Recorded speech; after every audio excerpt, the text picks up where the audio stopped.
માટે મનુષ્ય દેહ મળ્યો છે.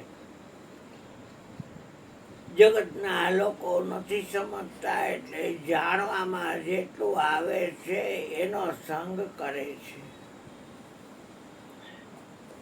જાણવામાં જેટલું આવે છે એ માયા સંગ છે, એ સ્વસંગ નથી, એ સત્સંગ નથી. જાણનારનો સંગ એ જ સત્સંગ.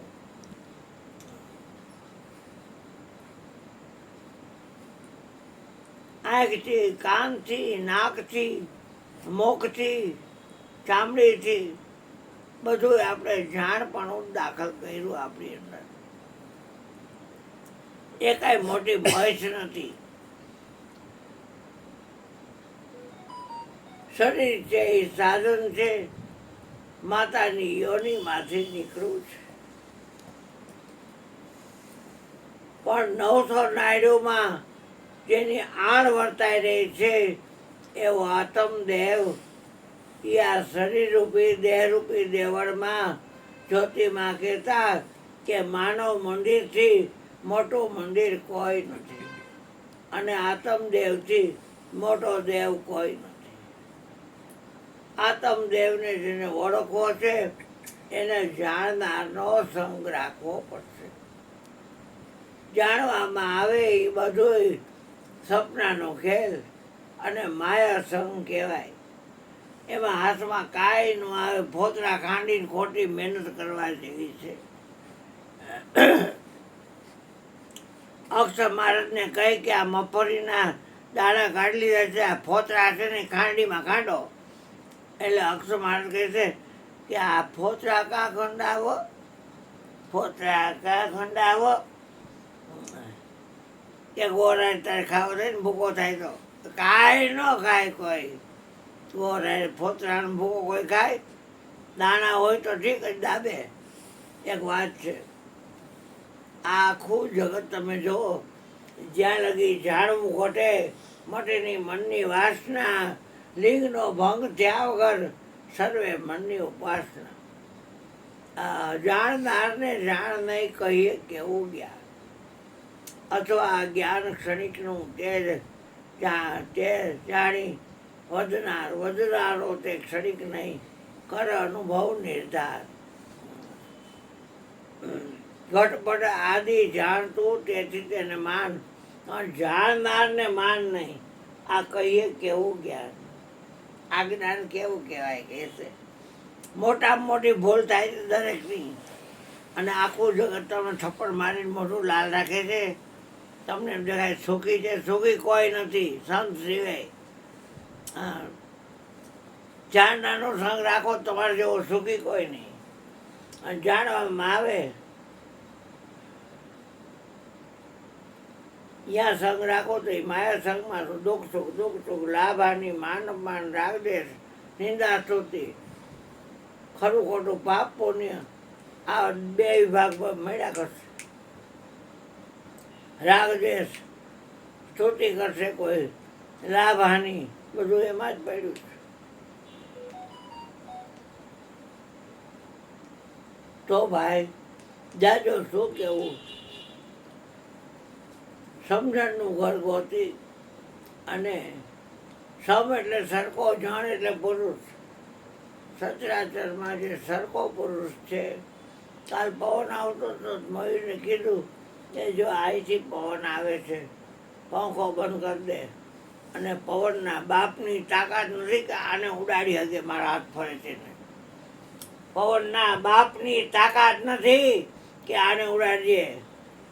કેટલા ઝાડવા પાડી નાખે, મકાન પાડી નાખે, થાંભલા પાડી નાખે, ગાડીઓ બાડીઓ બધું ડેમ તોડી નાખે ને પાણી બધું જાય ને એમાં માણસો તણાતા જાય, ઢોરા તણાતા જાય. આને કાંઈ ન કરી કોઈના બાપની તાકાત નથી કે આ મારો હાથ જેમાં ફરે છે એને કોઈ કાંઈ કરી શકે. આવું સત્ય પાયમાં પછી આ જગતને બથોડા લેવા દેવા નથી.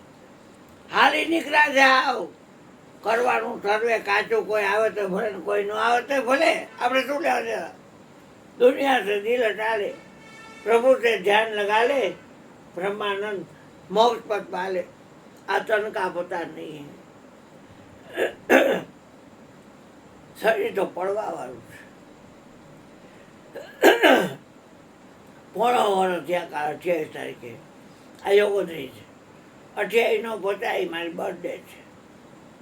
કાલ હતી, આજે 29 નો પચાસ છે. કાલ 30 નો પચાસ, ગોરધનનો જન્મદિવસ. 75 થયા મને.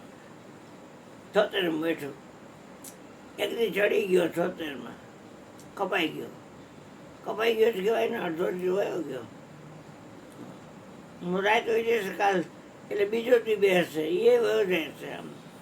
આમનો એ જાય જોગડો જીવડે જાય, એને મનાવીને મોડુંમાં લઈ આવવાનું બાપા. એ જાય જોગડો જીવડે જાય. ઝાડનાનું દોષ રાખ ને સાંગ તો દેહ તારીમાં આણે છે ન આણે. આઠે પણ આનંદમાં રહેવાનું, કાંઈ દવા બવા કાંઈ કરવાની નહીં. માઈ ગયા મરી ગયા તો બીક છે ને લાગે, આઈને ફટે છે. પીવાનું કોઈને બાપથી નહીં બેટા, કોઈને બાપથી નહીં પીવાનું. દીદી કહી દીધું છે, કોઈને બાપથી બેચી નહીં હો. હા, આપણે તો આત્મા છીએ. હા, કોઈને બાપથી નહીં પીવાનું. એટલે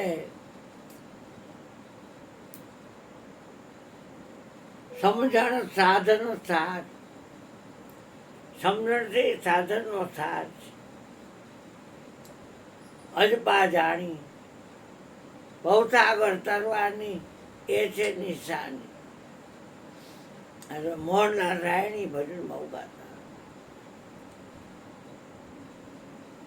તો જેટલું જાણપણું છે ભાઈ, તમારે કરવો હોય તો હું ના નથી પાડતો, પણ હું તો કરતો નથી. મેં કહું ત્યાં ગયું જાણપણું છે એ મોટો પડદો પાડે છે. જાણનાર છે એ કાયમ છે. એ જાણનારને માટે શરીરમાં કોઈ ફાંકો કરવું ભાઈ, એ અક્ષર મહારાજ આ શરીરમાં કોઈ ફાંકું કરવું જાણનારને જાણવાનું. એ અક્ષર તો એ છે, જાણનાર છે એ અક્ષર છે. જોવે છે તો એમ કે અક્ષર જોવે છે, અક્ષરની આંખ જોવે છે એમ ન કહે. સાંભળે છે એમ કે અક્ષર સાંભળે છે, અક્ષરના કાન સાંભળે છે એમ ન કહે. હાલતો હોય તો એમ કે અક્ષર હાલે છે, અક્ષરના પગ હાલે છે એમ ન કહે કોઈ. ટીવીની ચેનલ જોતો હોય અને કોક પૂછે કે અક્ષર છે, નિશાબેન અક્ષર છે, એને કહે છે એની આંખ ટીવી જોવે છે એમ ન કે અક્ષર તો ટીવીની ચેનલ જોવે છે. હા, લેતી કરતો હોય તો લેતી હાથથી જ થાય, પણ કહેવાય શું કે અક્ષર લેતી કરે છે, અક્ષરના હાથ લેતી કરે છે એમ ન કહે. સૂંઘવા માટેનું સાધન નાક છે, અક્ષર સૂંઘે છે, ભાઈ તે નાક કાપી નાખ્યું, ભલે નખ ટાંકીએ તો શું થઈ ગયું? હે હા જો એટલે ભાઈ આ જાણનારને જાણી અને આઠે પર આનંદ કરો. કોઈ દી નહીં આવો ને 12 વરે તો હાલશે, એક વાત છે, પણ જાણનારને મૂકતા નહીં. હા, બસ સદગુરુ મહારાજની જય. હવે આપણે મયુરભાઈને કહ્યું કે તમારી અમૃત ભરેલી વાણી બહુ જાજુ